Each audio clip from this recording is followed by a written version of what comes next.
ጥቂት ታሪኮች ስለ ዓለም ዋንጫ።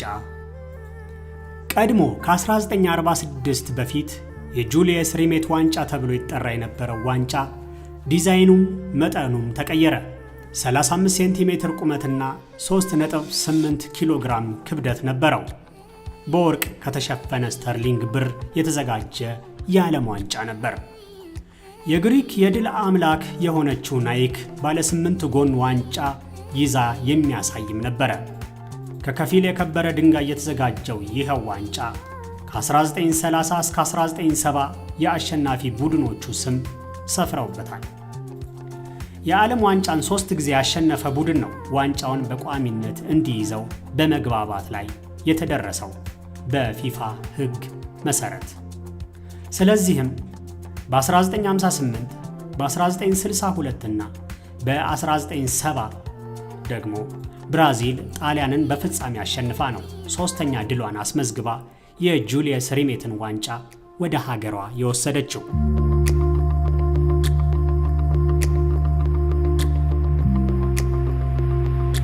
እንደ አውሮፓውያን አቆጣጠር 1970 አቤል ላፍለር የመጀመሪያውን ዋንጫ ለብራዚል ካስረከበ በኋላ ፊፋ አዲስ የዓለም ዋንጫ የዲዛይን ውድድር አካሄደ። የዓለም እግር ኳስ ማህበር ከ7 ሀገራት 53 ያህል የዲዛይን ናሙናዎች እንደተቀበለ ይነገራል። ከዚህ ሁሉ 2 ሰዎች ዓለምን በሁለት እጃቸው የያዘው የሲልቪዮ ጋዛኒጋ ንድፍ የውድድሩ አሸናፊ ሆነ። ይህ አዲስ ዋንጫ 36.5 ሴንቲሜትር ቁመትና 6.17 ኪሎ ግራም ይመዝናል። የተሰራውም ከ5 ኪሎ ግራም ወይም ከ18 ካራት ወርቅና ከ2 ንብርብር ማላቺት ከተሰኘ የከበረ ድንጋይ ነው።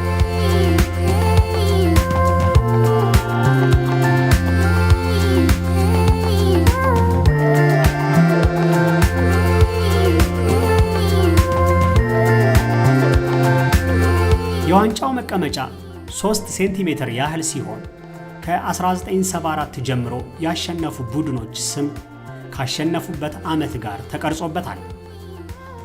በ4 ዓመት አንድ ጊዜ የሚካሄደው በዓለም እግር ኳስ ዋንጫ ታሪክ ከ1930 እስከ 1970 የጁልየስ ሪሜት ዋንጫ ነው። እናም ከ1974 በኋላ የተለያዩ ዋንጫዎች ለሽልማት የቀረቡ እንደሆኑ የሚገለጽ ሲሆን የመጀመሪያውና ከ1930 እስከ 1970 ከ200 በላይ የሚሆኑ የዓለም ሀገራትና የእግር ኳስ ተጫዋቾች የሚጓጉለት የዓለም ዋንጫ የዓለም እግር ኳስ ዋንጫ አሸናፊዎች ዋንጫውን በሀገራቸው የሚያቆዩበት ሕግም ወጥቷል ለ4 ዓመታት ብቻ። በመቀጠልም ወደ ፊፋ ይመለሳል። ምክንያቱ ለ3 ጊዜ እስከሚያሸንፉ ይጠበቃልና ዋንጫውን የግላቸው ለማድረግ።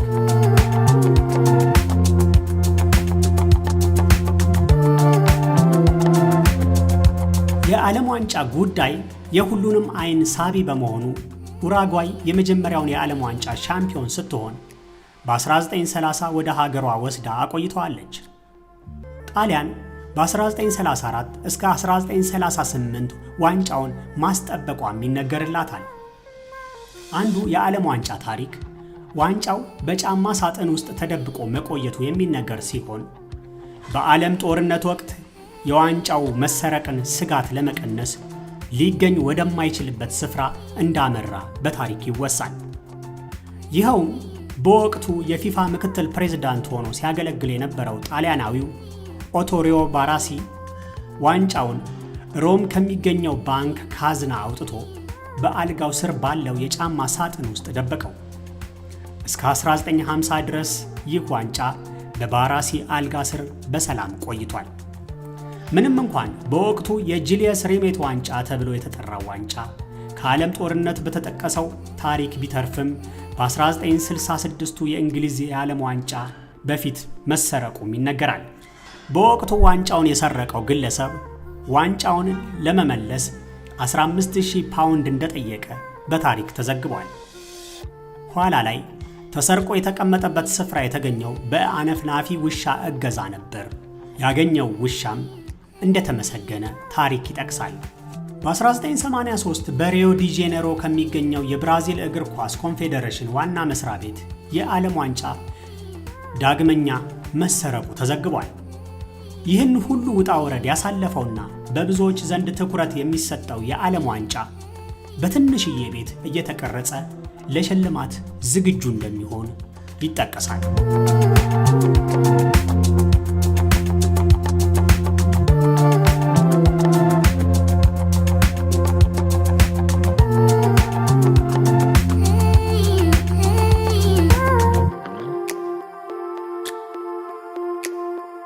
(18 ካራት በሆነ 6 ኪሎ ግራም ወርቅ የሚሰራው የዓለም ዋንጫ የሚቀረጸው እንደተጠቀሰው በትንሿ ቤት ነው።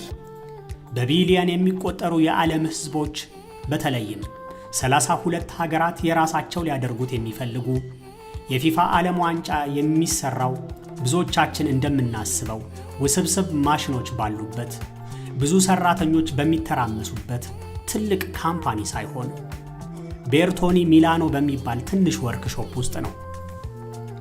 በጣሊያን ሚላን አቅራቢያ በምትገኝ ፓርደኖ ዱኛኖ በምትባል አነስተኛ ከተማ ውስጥ ሮዝ ቀለም የተቀባ ባለ 2 ፎቅ ሕንፃ አለ።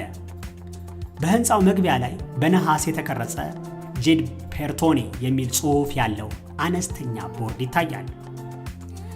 እንግዲህ የዓለም ዋንጫ ከእርሳስ ንድፍ ጀምሮ ሁሉም ነገሩ ተሰርቶ አምሮና ተውቦ የሚወጣው ከዚች ቤት ውስጥ ነው።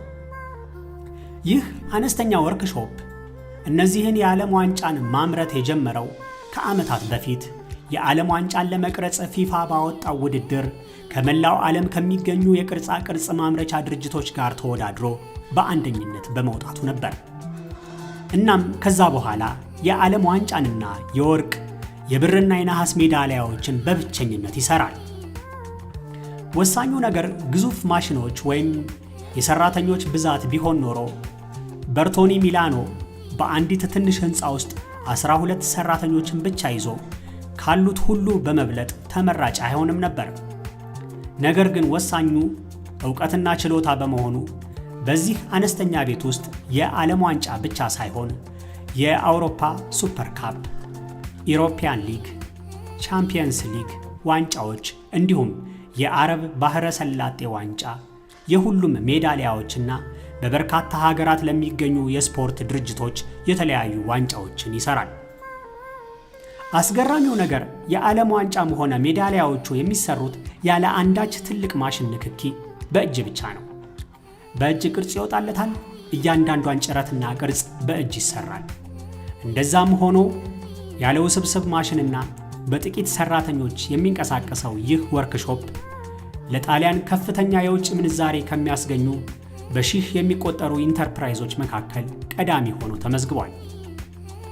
በነገራችን ላይ በዓለም ላይ ካሉ የውድድር ሽልማት ዋንጫዎች መሃል $20 ሚሊዮን የሚገመት ዋጋ በማውጣት የዓለም ዋንጫን የሚያህል የለም።